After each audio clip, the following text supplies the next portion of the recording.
Hello, hello, hello. How is everybody tonight on this Tuesday? It is fantastic to see you and welcome. Tonight we are talking about tonight we're talking about being the yes woman. How are you a yes woman? Do you acknowledge being a yes woman? Do you even want to admit to being a yes woman? Most of us don't. And if we have even a little bit of these yes women tendencies in us, how do we manage that? How do we manage that in a way that helps us show up at work as leaders without showing up as, I don't know, being bossy or aggressive or uncooperative or not a team player, right? We have all these arguments in our head for why we constantly say yes, why we agree to do all the things. So tonight we're going to talk about that. We're going to talk about the whole are you a yes woman and holding boundaries. But I actually want to start by sharing something else with you, something related with you, but something a little different. Earlier today, um, a friend of mine, I belong to a little group, a small group of women who are also coaches, and we use our group chat and our group time together to support each other and offer ideas and advice and brainstorm, and we support each other not just through our coaching practice but also through diet and exercise and parenting, like all those things. And I love having this group of women coaches around me as part of my network of friends and supporters, because they understand the challenges of um, being an entrepreneur, of being a coach, of also being a mother and a daughter, and all of those things. And tonight one of them said, or asked, one of them asked the question of, like, how do you come up with your training topics? So we're all coaches, so we all do some form of training, whether it's weekly or monthly, whether we do it in our group forums or we do it, in different channels or forums on YouTube or whatever. But we all do some version of training. And so she was asking, how do you come up with these topics? And so I was thinking about that. And hello, Jill and Joyce. It's great to see you. So I know I sound like I'm going to take you on a little bit of a tangent, and I am, but it's related, and there's a reason. It's that there's a message tied to this that I want you to all take with you. So there's a reason that I'm sharing this. So anyway, it got me thinking about the fact that I try to, on a more or less quarterly basis. Oh, hey, Sue's here too. Hello, Sue. I try to set like a content calendar so that I plan out in advance when I'm going to talk about which topics. And so when I start planning for that week's training topic, I look at what's on my content calendar. Okay, that's what I planned. And depending on, what's happening and my mood and all of that, I'd say for the most part I stick with content calendar, but I will adjust it if something came up that just was really gripping me that week, or if somebody in the group has asked a question, or one of my clients has asked a question. I'm like, oh, this is a really good rabbit hole to go down. So I might adjust it that way. It turns out that for tonight, I had boundaries on the calendar. So we're in December, which means I put this content calendar together probably in end of August, early September. I usually try to do it a few months in advance. I plan out. And I looked at it earlier this week or last week, and went, oh, boundaries. Boundaries is always a good topic. And for those of you guys who have been with me for a while, I cover boundaries a lot. Like, I do it frequently. And I cover it frequently because boundaries are hard. They're hard. And I'm going to share with you a little story about just how hard they are. But boundaries are hard. So tonight's focus for the training I'm going to go into momentarily is around boundaries at work and navigating boundaries in the office so that we use our boundaries to help us advance our careers. And there's a reason this works and this helps, and so it's a reason why it's very important. But here's the thing. I had a lesson myself in boundaries just in the last 24 hours, and it's been nagging me. And I think it's I don't know, serendipity or kismet, call it what you want. When this was already the focus, I was already working on some things I wanted to talk about with boundaries. I honestly, before yesterday, I had my training notes and everything set. And then something happened yesterday that just reinforced the message. Two messages. One, boundaries are critical. I'm trying to think of an even bigger word than critical. Boundaries determine the quality of your life and your relationships. And I'm not overstating that. The boundaries you claim and hold determine the quality of your life and of your relationships. That's one thing I want you to take away from tonight. Second thing I want you to take away tonight. You will mess up. You will. I did. You will mess up, and that's okay. The practice of setting and holding our boundaries is a practice. The practice of navigating our boundaries and other people's boundaries is a practice.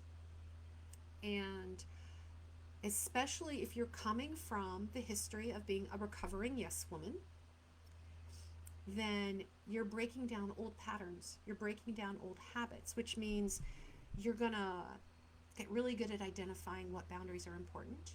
And then you're going to get the script down. You're going to know exactly what you're going to say, how you're going to say it. You're going to get comfortable with that. You're going to start setting those boundaries. You're going to feel really good. You're going to set those boundaries, hold them, and then one day you're going to slip. And then you're going to beat yourself up. And then hopefully quickly, but who knows how long you beat yourself up for, you get back on the horse and you reset your boundaries and you recommit to those standards. And then you get good at it and it feels good and you keep going, and then you're probably going to have another slip. It's a practice. When we are recovering from anything, you know, recovering yes woman, recovering anything, recovery is not a straight line. It's a we learn, we go, we practice, we fall down. We learn, we go, we practice, we fall down. It's how we're human. It's how we are.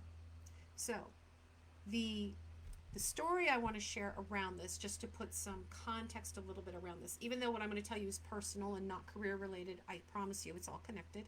And hello, I see Jackie and Sarah have joined us. Welcome, guys. Good to have you here.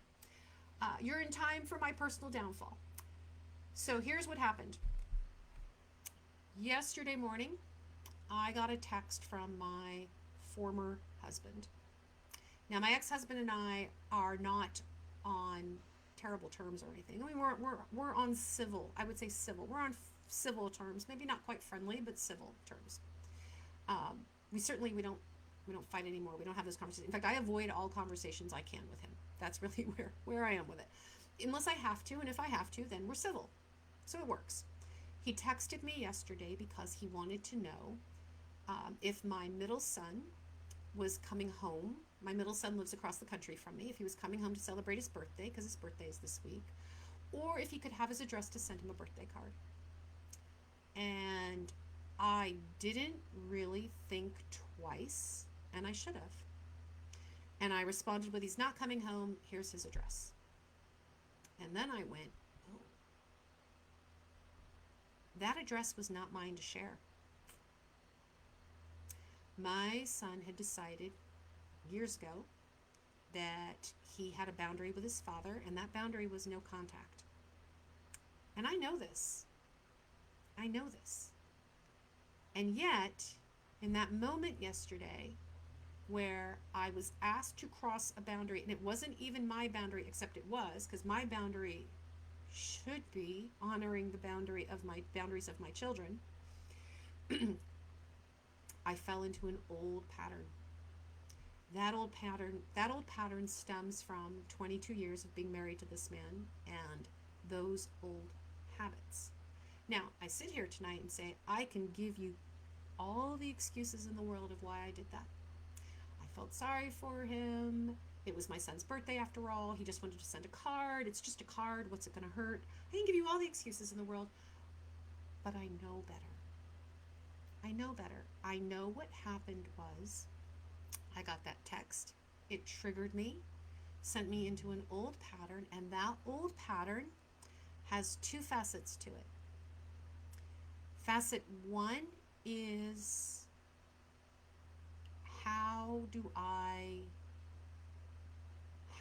Facet one is I felt sorry for him. I feel sorry for him. How can I make it better? How can I fix this? And facet two is Avoid uncomfortable conversations. Now, I have known for years, that this has been my problem with that man. That I have been out over our 22 years of marriage, I've been put in a pattern of trying to figure out how to make things better for him and avoiding uncomfortable conversations. And for the last few years in particular, we've been divorced now for, I think, 8 years, something like that. But the last few years in particular, I've been very aware of my avoidant tendencies. And so it has been my mission to work on myself and be present for what are often difficult conversations or uncomfortable conversations. They don't have to be difficult, they just be uncomfortable conversations. It's because I know I have a history of running away from those conversations, finding a way to not have to deal with them. And I would like to say that overall I've gotten better at it until yesterday morning. And the result was that in avoiding the uncomfortable conversation with my ex, where what I should have said was, that is not my information to share, right? That was the uncomfortable conversation I should have had. Instead, I pivoted myself right into the uncomfortable conversation of having to call my son to say, I'm sorry, I crossed your boundary and here's what I did. Which, trust me, I would have much preferred the other uncomfortable conversation, but because I was reactive, I fell out of the boundaries I had been holding with him for years. For years, I have been holding with him the boundary of, I am not the referee between you and your children anymore. You own that relationship. And in that one moment I'm triggered, I fell out of that boundary. I stepped into referee mode and was trying to figure out how to make it better, and I messed it up. So the reason I'm talking about that is because I think the one thing that's very important for us to remember, two things. The two things that are important for us to remember is that holding our boundaries dictates the quality of our relationship and our lives. That slip of mine yesterday cost me quality of my relationship with my son. I had to call him and tell him what I did. And you're going to slip. You're going to slip. I think I sat in the mode of beating myself up for probably about 8 hours after it happened. You can tell I'm probably still beating myself up a little bit, but I'm much more in the mode now of increased awareness, increased vigilance, and reminding myself that when my ex-husband texts, I have made it a habit to not respond right away, and this is one of the reasons why, because I can still get triggered back into old patterns. So awareness around what's triggering you and sending you into these old yes woman patterns is critically important. Okay. I got that out of the way. That does frame, though, the things that I think are most important about boundaries and understanding why they are so hard. So now we will get into our regularly scheduled programming. So good evening and welcome to Training Tuesday. We are going to talk tonight about being a yes woman and what that means in context of your career. But even as we talk about this, you will see it applies to our personal lives. It applies to really all areas of our life. So it's not just work. So here's the thing I want you to think about. As you're sitting here going, I'm not really a yes woman, or I'm only a little bit a yes woman, I want you to think about all the times your boss or a coworker has said, hey, can you finish this up? Can you work on this report? Can I have it by tomorrow? And it's already 4:45 in the afternoon. All the times that somebody's asked you to, could you join this project? Do you mind taking that over for me? And you said yes, even though not your project, not your priority. All the times that somebody has said to you, or maybe your boss has said to you, could you just make that change on this report, or could you make that change on this thing? And in your head, you're like, oh, this is so not the right change. We should not be making this change. But you say yes and you do it anyway.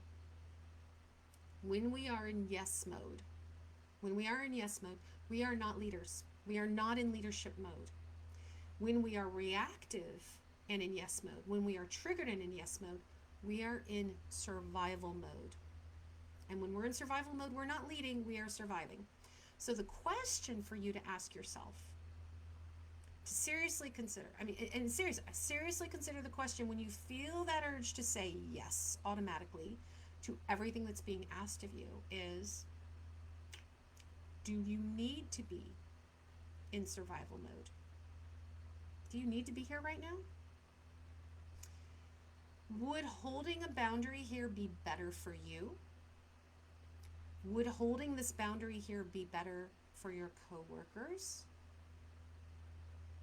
Would holding this boundary be better for the success of the company? Do you need to be in survival mode? And if the answer is no, no, this request is not a matter of life and death for me. This request is not threatening my livelihood. Then, holding this boundary, is it better for you? Is it better for your coworkers? Is it better for the company? If it's better for you, I guarantee you it is better for your coworkers and better for the company, because you become a better person at work. The answer to those questions won't always be yes, but if you start asking yourself those questions, the answer will be yes more often than it is today. You will start saying no to extra projects, extra overtime, extra work far more often. Now, for career women in particular, setting and holding boundaries can be hard due to a whole combination of influences. One of them is it's easier. We've been trained to say yes our whole lives. Whether we've been trained by our family, whether, like me, you've been trained in marriage, whether you've been, no matter what channel you've been trained through, most of us have some deep level of training that's saying yes. It's what makes us nice. It's what makes us appealing, a team player, a good person, supportive and caring and nurturing. And we bought into that. We bought into all those stories. And it's easier. Saying yes is easier than saying no. Saying yes is easier than having the difficult conversation. It's easier than being uncomfortable. Now, that is a pattern that may be ingrained. I'm sure it's not ingrained in just me. I think it's probably ingrained in a lot of us. I'm going to go through some of these expectations. I would love for you guys to tell me in the chat, first of all, if any part of my story, the personal one that I started with or what I'm diving into now, is resonating with you. If this sounds familiar about what it means when we're a yes woman, I would love to hear that. You don't have to share your own deep, dark secret story with me in the chat or with the group, but I would just love to hear if this is making sense. One of the reasons we fall into the yes woman pattern is because it is societal expectations. It is how we're trained, and that does spill over into the work environment, right? How many times are you in a meeting and there's only you and maybe one or two other women in the room, and you're the one asked to take notes? Or you're the one, when lunch is delivered by the caterer, who's up there helping unwrap the food and present it. Those are almost unspoken expectations that show up at work, and we feed into them just as much as our male coworkers do, but we do it because we worry about being perceived as uncooperative or too aggressive if we fight against that. And thank you, Jill, for validating me. I appreciate that. So we are reluctant to kind of push back or say no against what are sometimes unrealistic demands or expectations, because we have this fear that we're supposed to say yes. We have to say yes. Now, the other reason is that in the work environment, we often have FOMO. We have fear of missing out. And the fear of missing out falls into, if I don't take on that extra work, if I don't do this project, I may miss out on the opportunity to be seen, on getting the recognition I deserve for the work that I do, on getting considered for that promotion because they don't see all the extra stuff I'm doing. And here's the biggest challenge with that.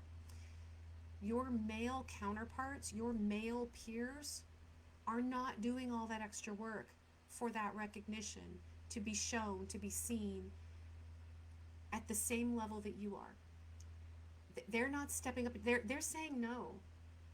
Men have much clearer boundaries at work than women do in general. I know it's a generalization, but it happens to be true.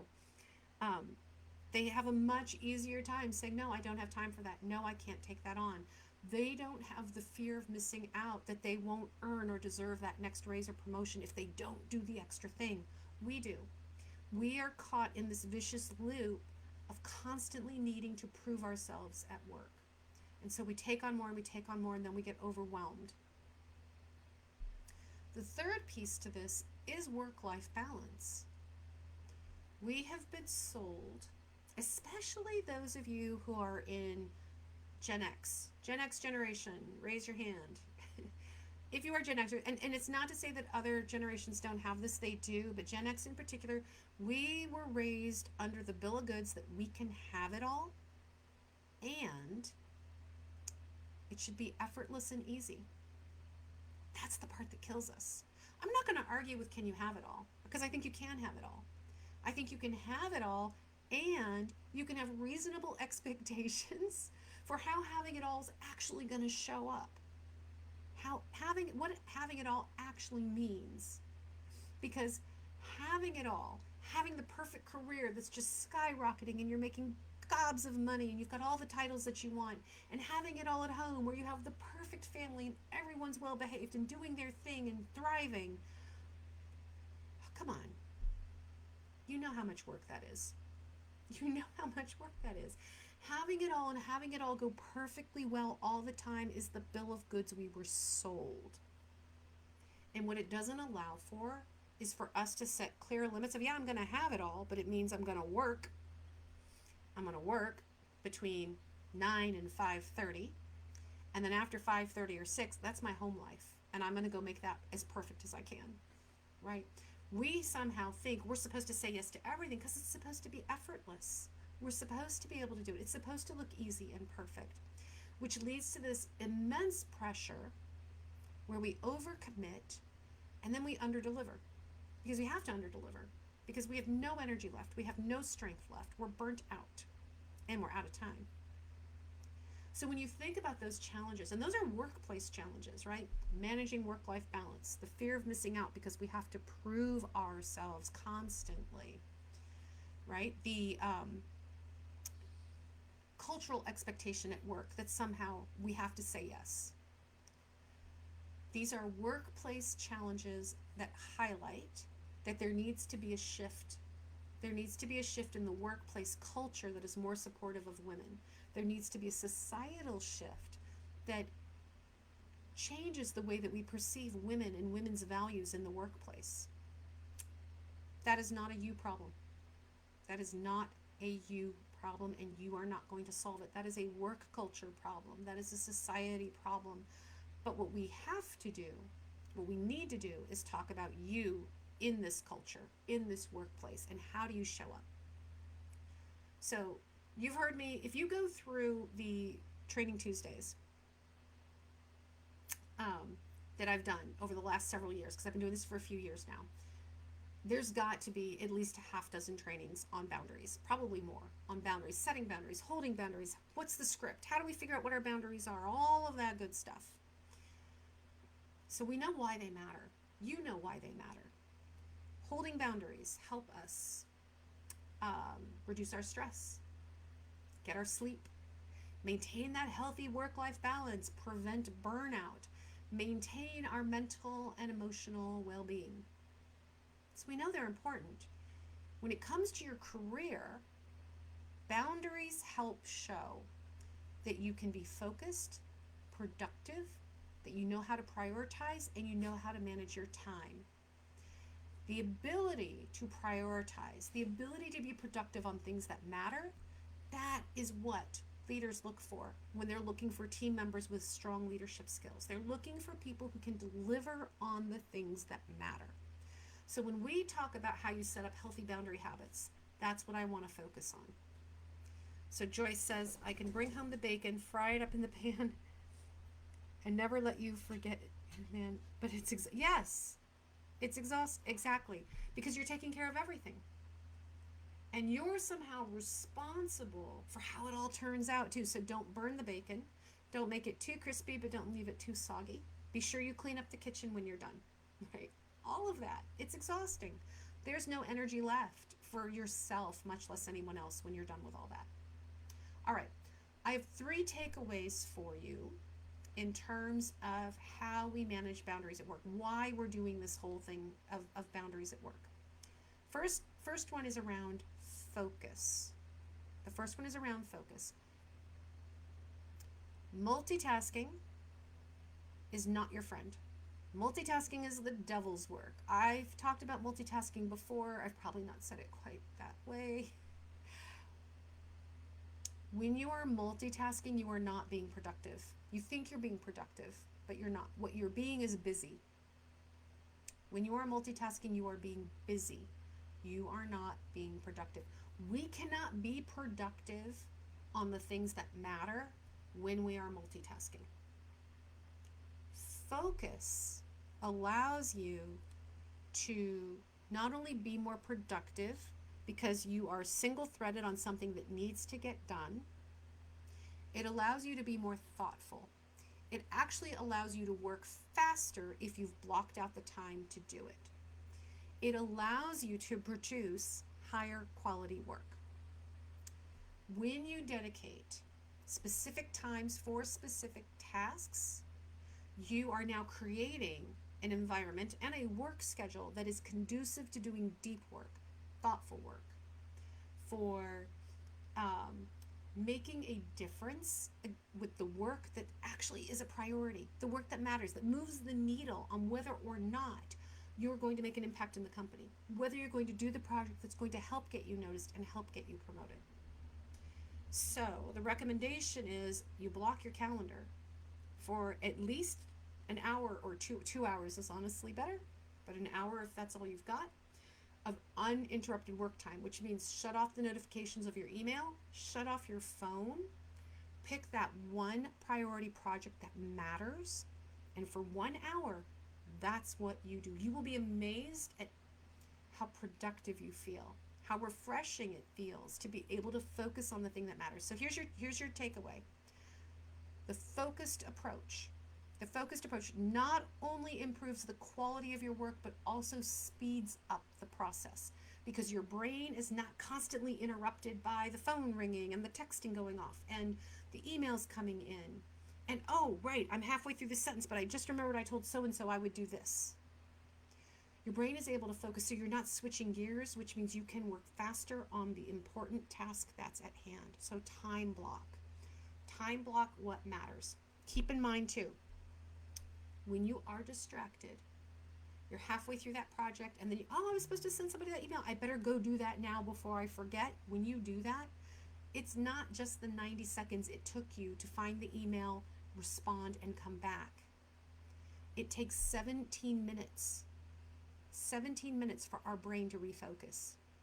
You've lost 20 minutes of productivity by doing that one thing instead of just staying where you were and staying focused. So takeaway one, the focused approach. It improves quality of work, also the speed of your work. Takeaway two, use time management. Your time is yours. That is the one thing you actually own and control. When you manage your time effectively, you accomplish a couple of things. One is you show other people, you demonstrate for other people what it means to hold those boundaries and what time management looks like. So if your time management boundary is I start work at 8 and I'm done, shut down, done for the day at 6.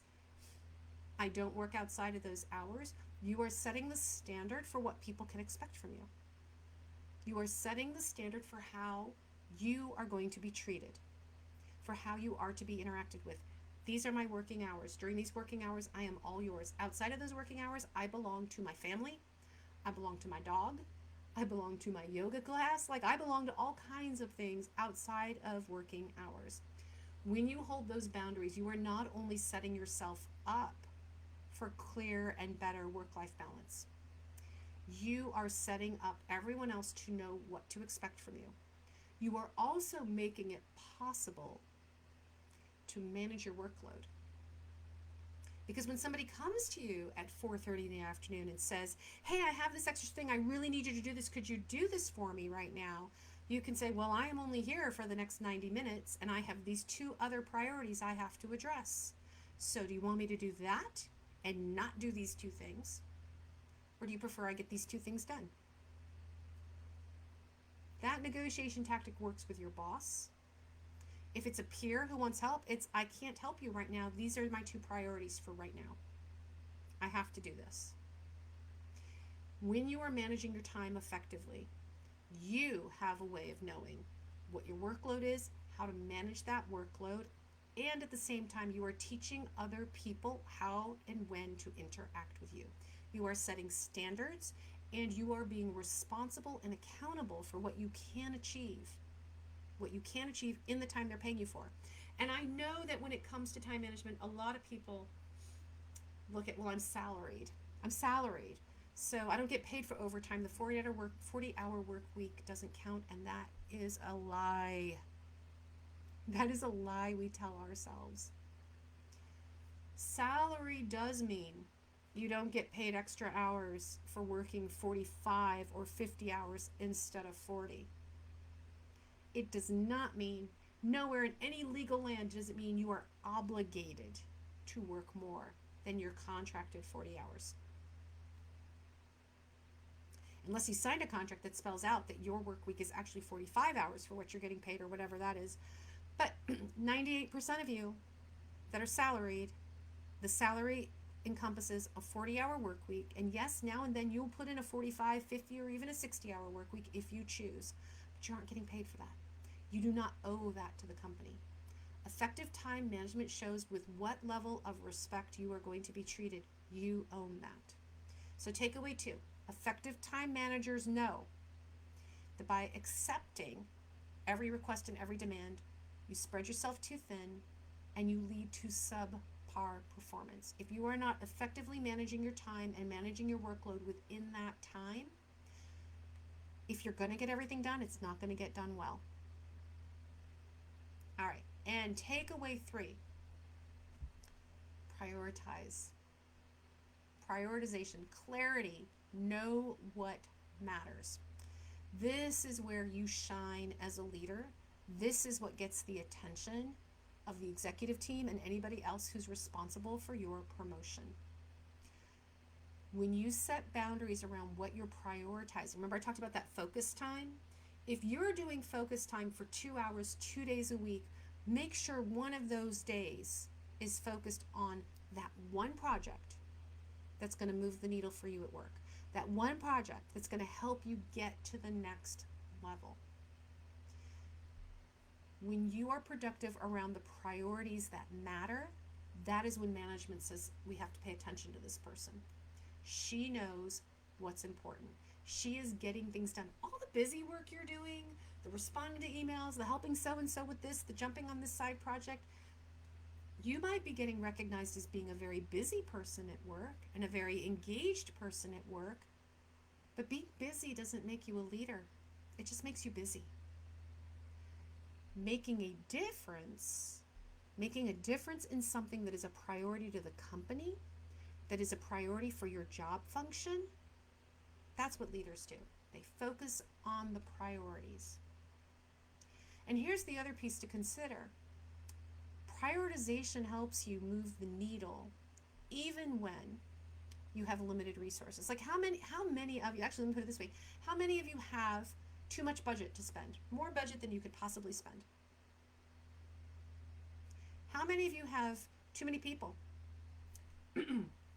More people on your team than you know what to do with? How many of you have too much time on your hands? Got to figure out what to fill it with. This is why we prioritize. Limited time, limited people, limited budget. What matters? Where are we going to put our time?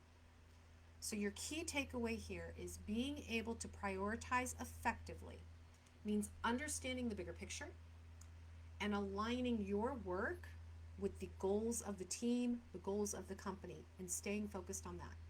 It demonstrates your ability to think strategically and to focus on creating value. This is what gets you recognized. This is what has the executive team taking a breath and going, there is someone we need doing more for us, doing bigger things for us, moving things ahead. And 100%, Jackie, there is never enough budget. There's never enough resources. So we have to stay focused on what matters. So here's the thing. The cumulative, I can say that, the cumulative effect of priorities, time management, and focus. You pull those three things together. You build your boundaries at work around making sure you have focused time, making sure that you're focused on those high priority projects, and managing your time so that you have recovery time outside of work to bring your best self to work. What you are doing then is you are showing up as more disciplined, more organized, more effective. You are showing up as more goal oriented, more reliable because you can get done what you say you can get done. You are showing up with with high quality work and more thoughtful, more intentional productivity. This is the reputation you want. You want that next raise, you want that next promotion. This is the reputation you want to cultivate for career progression. Managers and leaders who are in companies where there's room for, right, where there's a career path, they are always on the lookout for individuals who can manage their time more efficiently and whose work product, whose value that they bring to the table impacts company goals. Frankly, makes them look good. Our job, no matter who we work for, our job is to make that person look good. If you can do that, you are first in line for promotion. You are first in line for career opportunities that you may not have considered before. You may not have looked at before. It's all about your capability. So, when you are looking at setting the boundaries, holding the boundaries, deciding what they are, it pays to be thoughtful about what matters to you personally and then what matters to you professionally, and marry those two together, because that's how you're going to decide what your work hours are. That's how you're going to decide where your focused priorities are. That's how you're going to decide, for example, what time of day is better for you to focus. For me, my focus time to work on priority projects is early in the morning. That's when my brain is fresh. That's when I can dig in deep, and that's honestly when I have the fewest interruptions anyway. Half of my team is on the West Coast. They're not even up when I'm up first thing in the morning. Makes it much easier for me to book focus time on my calendar to get things done. So think about what works for you. When it comes to your boundaries, only you can decide what they are. You are the first person to hold the boundary. You are also the first person to break the boundary. Other people do not break your boundaries without you giving them permission. Okay? You own the response. You own the response when somebody breaks your boundary. You can hold the boundary firm. You can give into the boundary. You can, as my son graciously did, forgive. You can forgive somebody for breaking your boundary. But you own the response to that. You own the decision that, okay, I'm going to forgive them, but they might break the boundary again. They might. Whether they do it intentionally or unintentionally, it's something to be aware of. Now, if you are interested in more in-depth training around boundaries, like I said, I have it. We've covered boundaries not only in Training Tuesday, but in my private coaching courses, I've covered boundaries. So if you would like a little bit more support around boundaries, I do actually have a free kind of mini training course. I think it's 3 trainings that I put together for you on how do we identify our boundaries, and then literally scripting and language for how we hold our boundaries. If you drop the word enough in the comments, drop the word enough in the chat, and I'll reach out to you and send you how you can sign up to get that mini training. It's a free, it's a mini training course. It's free. Like I said, I think it's three training sessions put together, but it's all around how do we identify our boundaries, why they're important, and then practicing, right? Some scripting around how do I set these boundaries? How do I maintain and hold these boundaries with people when I'm face to face with them? Because that's the hard part. So drop the word enough in the comments and I will get you set up on that mini training. And otherwise, thank you. I know we went a little long tonight, but I wanted to share that story at the beginning because I want to reinforce with boundaries. For a lot of us, it's a new practice. It's a new habit. But holding our boundaries, knowing what our boundaries are and holding them, determines the quality of your life and relationships. Because your boundaries are all about what you let in and what you keep out. They determine the quality of your life and relationships, and it's a learning process. Sometimes, sometimes we're going to mess up. All right. Until next Tuesday, I hope you all have a fabulous week. Like I said, drop the word enough in the comments. I will send it your way. Jackie, I'm with you. Early morning is the best time to get things done. Jill, I see you. I will share some information with you about getting into that little training program. I'll send you the link. Everybody, have a fabulous week. Can't wait to see you next week.